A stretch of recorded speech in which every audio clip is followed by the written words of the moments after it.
Howdy youngins, Silver Mongoose back again for another buyer's guide / review for you guys. Now when Nintendo first heard about the Sega Genesis, they weren't particularly worried at all. I mean, they had a massive fan base, and Sega made the Master System, which didn't even scratch the NES's sales. Though they soon realized that if they didn't upgrade, it would be buried by the 16-bit console. So they started work on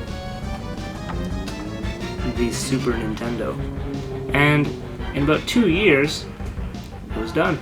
They released it in 1991 in North America. It was Nintendo's third console, if you count the color TV game. Most people don't, so we'll just say it's their second console. And it launched with only 5 games: Super Mario World, F-Zero, SimCity, Pilot Wings, and Gradius 3. Which a lot of those games showed off their Mode 7 layering and rotational graphics, which gave it a somewhat 3D capability, much more 3D than anything else at the time.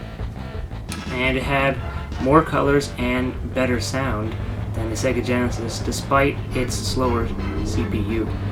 And despite being released years after the Sega Genesis, in a year, the Super Nintendo and the Sega Genesis were almost tied in sales, and in the end, the Super Nintendo sold over 20 million more units. So, that's pretty much the history behind it. So, if you're lucky, your Super Nintendo will look something like this, but if you're not, it may look something like this. And if you look at them side by side, you can tell there's an obvious color difference. You can even see this in some games like this one here, where half of it is a different color than the other one.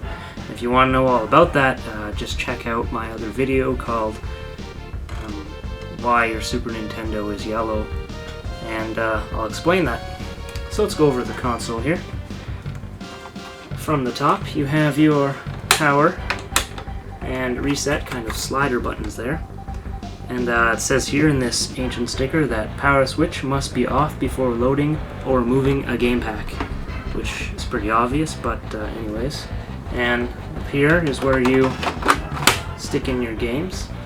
And here's an eject button to push out the games, which whenever I was younger, I didn't even notice that this button existed. I was always just put it in and pull it out, which I know a lot of people did as well, but just whenever you're a kid, sometimes you just don't notice those kind of things.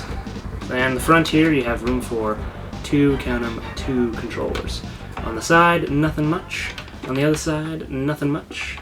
And on the back here, you will have your AC, and then your channel switch there, your RF, and your multi-out.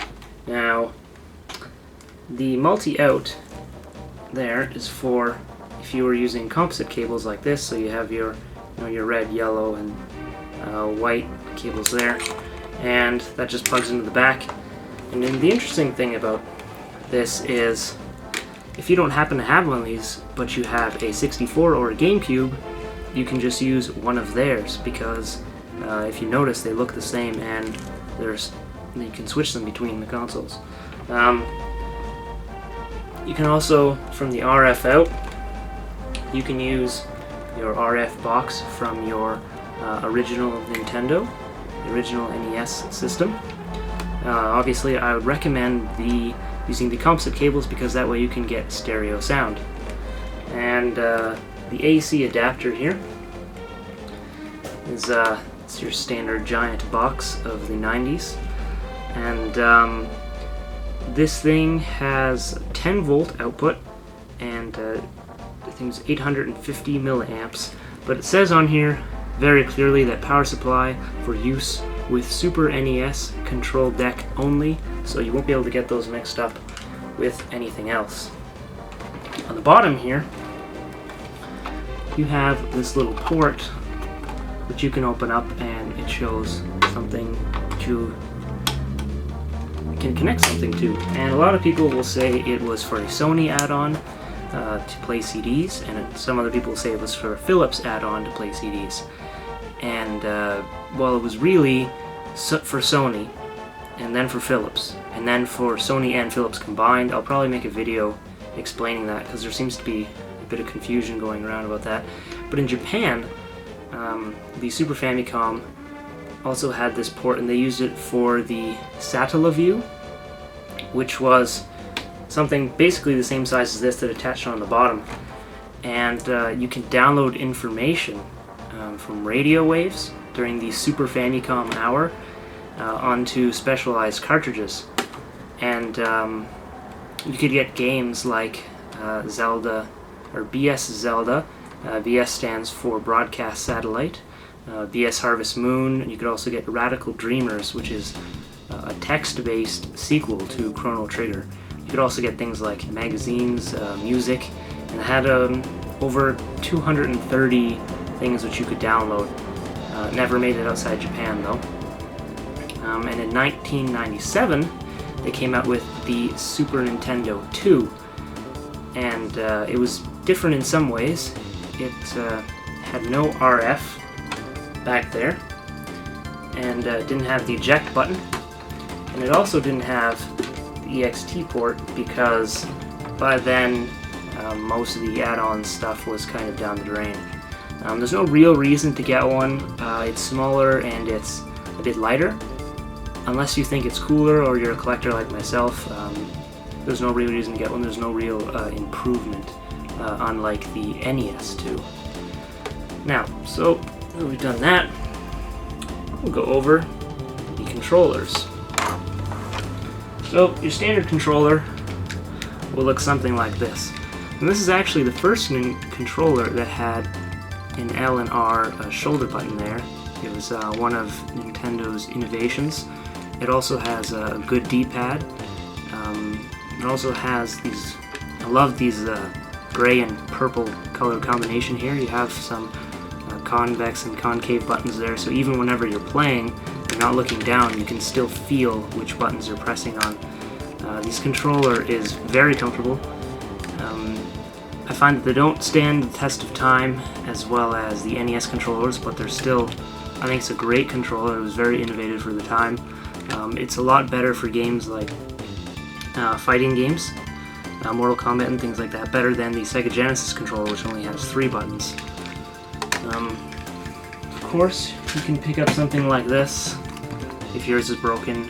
You know, your El Cheapo controller, which out of the box looks pretty much like this. I wouldn't recommend getting these online. If you are going to get these, try to get them at a store and keep your receipt, because a lot of times they have problems. I got one that had an L button that didn't work, so I had to return it.